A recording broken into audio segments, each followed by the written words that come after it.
পহেলা বৈশাখের উৎসবকে সামনে রেখে বাঁশি তৈরিতে ব্যস্ত কুমিল্লার হোমনার শ্রীমদ্দি গ্রামের কারিগররা। উৎসব, মেলা, পালা পার্বণ আসলে তারা দিনরাত ভুলে কাজ করেন। তবে অন্য সময় বাঁশির চাহিদা কমে যাওয়ায় শঙ্কিত এই শিল্পের সঙ্গে জড়িতরা।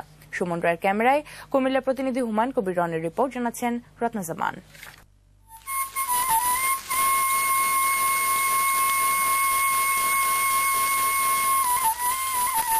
পহেলা বৈশাখে সারা দেশের মানুষকে এক সুরে বাজতে চান হোমনার এই বাঁশিওয়ালা।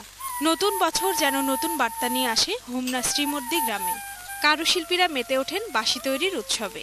কেউ ব্যস্ত বাঁশ কাটতে, কেউ লোহা গরম করে বাঁশি ছিদ্র করছেন, আবার কেউ বা ব্যস্ত বাঁশিতে তুলির শেষ আঁচড় দিতে।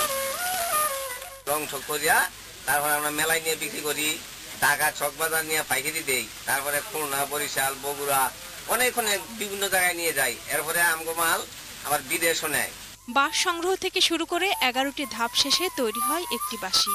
আধুনিকতার স্পর্শে দেশে এখন মেলার সংখ্যা কমে গেছে, তাই বাঁশি বিক্রিও কম হচ্ছে বলে অভিযোগ করলেন কারিগররা। ব্যবসা টিকিয়ে রাখা নিয়ে শঙ্কিত অনেকেই। এখন মেলা কেনাই হচ্ছে বাইরে মাল নেব, বাঁশ পেলে ভালো।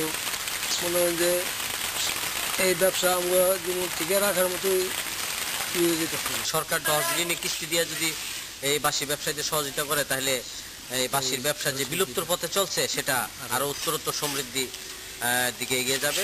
কারিগরদের সার্বিক সহায়তার আশ্বাস দিলেন স্থানীয় জেলা প্রশাসক। ব্যাংক থেকে লোন পাওয়ার ব্যাপারে অন্য কোনো ব্যাপারে তারা আমাদের কাছে সহযোগিতা চায়, আমরা অবশ্যই তাদেরকে ব্যাপারে সহযোগিতা করব। গ্রাম বাংলার চিরাচরিত এই শিল্পকে টিকিয়ে রাখতে এখনই উদ্যোগ নেওয়া প্রয়োজন, নইলে অদূর ভবিষ্যতে হারিয়ে যেতে পারে এই সুর। Desk report, 21 television.